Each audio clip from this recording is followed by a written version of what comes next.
Hello everyone, welcome to Durrett's Take. It's that time of the week where I go over my NFL takeaways for each for each game. So let's get started with the Thursday night football game between the Washington Commanders and the Philadelphia Eagles.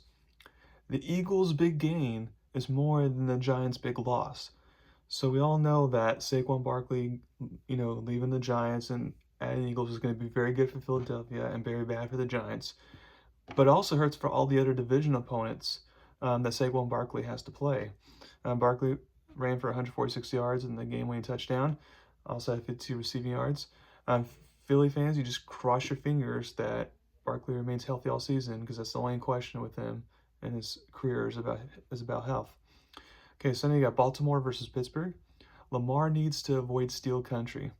For some reason, Lamar Jackson just does not play well against Pittsburgh, and now the Ravens are in no doubt to win the division. And since Lamar on the road isn't, in the playoffs is not great, that's not where the Ravens want to be right now. Jacksonville versus Detroit. Peterson needs to join Urban Meyer in the Fire Club.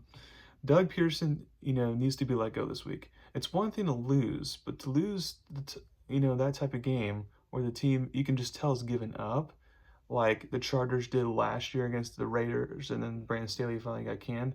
Like that's kind of like the final straw type of moment if you're an owner where you got to get going. The Jaguars weren't afraid to release Urban Meyer before season one ended for him, so they need to do the same here. Rams versus Patriots. Stafford loves his dynamic duo. After having a surprising quiet performance last week, both Cooper Kupp and Puka Nacua went off. Nacua had 7 receptions for 123 yards and a touchdown. Kupp had 6 receptions for 106 yards and 2 touchdowns. When those two players are on their A game, and along with Stafford, the Rams are hard to beat, and now they're back in the mix for division. Cleveland versus New Orleans. Browns can't handle the Swiss Army knife. There's at least 1 to 3 games a year where Taysom Hill will just go off. He was only 1 of 2 for 18 yards and a pick a fumble, which is the only negative. But he had 8 catches for 50 yards, and then especially he had 7 carries or 138 yards, and most of those carries are just from wildcat formation. Hill is only 1 of 2 players in NFL history with at least 10 passing touchdowns, 10 receiving touchdowns, and 25 rushing touchdowns. Um, Very rarefied area. And again, I'm always going to be on the bandwagon that obviously for any certain position, he's not a Hall of Fame player, but if you just say, hey, we'll let you be a Hall of Fame player for a positionless type of role because you're that unique, the Hall of Fame needs to do that. Indianapolis versus New York Jets. No need to bench Ant again. So Richardson still wasn't like perfect by any means, but coming off the bench, he played a lot better than he was playing before the benching. 20-30, so 66%, which is very good for him since he's usually in the 50s. With 272 yards and a touchdown, also had 32 rushing yards and 2 rushing touchdowns. Now, Colts still have signs of life right now for the postseason after that win. Minnesota versus Tennessee. Levis needs more than Mayo to defeat Brian Flores' defense. If it wasn't for a lucky 97-yard touchdown pass, the Titans would have had just 6 points. Levis had trouble, as I predicted, against a heavy blitz defense that Brian Flores provides. Therefore, the game went as I expected.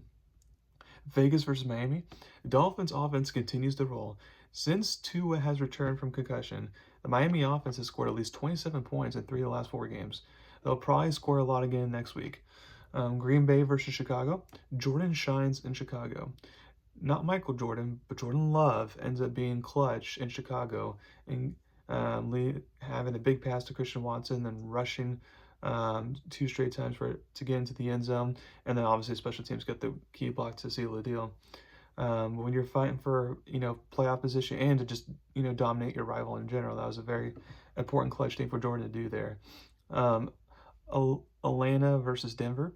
Falcons hibernate for the winner. I was looking for explosive Falcons that I've seen most of the year, but they were nowhere to be found in the Mile High City. Falcons have to be careful not to start giving up their division lead here. Seattle versus San Francisco. Night in the Bay. Geno Smith, did the Curry night thing celebration after scoring the winning touchdown, and now the 49ers being just 5-5, not looking good, having key injuries and a hard schedule coming up. Their chances of making the playoffs are not looking great right now. Kansas City versus Buffalo. Undefeated, no more. After the Bills get the win, they have a very legit shot now to try to get the number 1 seed. But regardless if they can somehow get the number one seed or not, it's all about the playoffs as far as this matchup goes. Because the Bills have won 4 regular season matchups in a row and then lose in the playoffs. So until then, it is what it is. And then Cincinnati versus the LA Chargers. Another Cincy heartbreak. Cincy keeps on not delivering the clutch this season, and this game was no exception with the Cincy kicker, McPherson, who's been struggling this season for some reason, has missed 2 field goals in the fourth quarter, and the defense not be able to make that one last stand like they did most of the second half. Bad defense and kicking will cost this elite Bengals offense from the playoffs now, unfortunately. And then Monday Night Football, you got Houston versus Dallas. Little brother dominates big brother. Usually the Cowboys dominate this Texas rivalry, but since Dallas is in the dumps right now, Houston took advantage.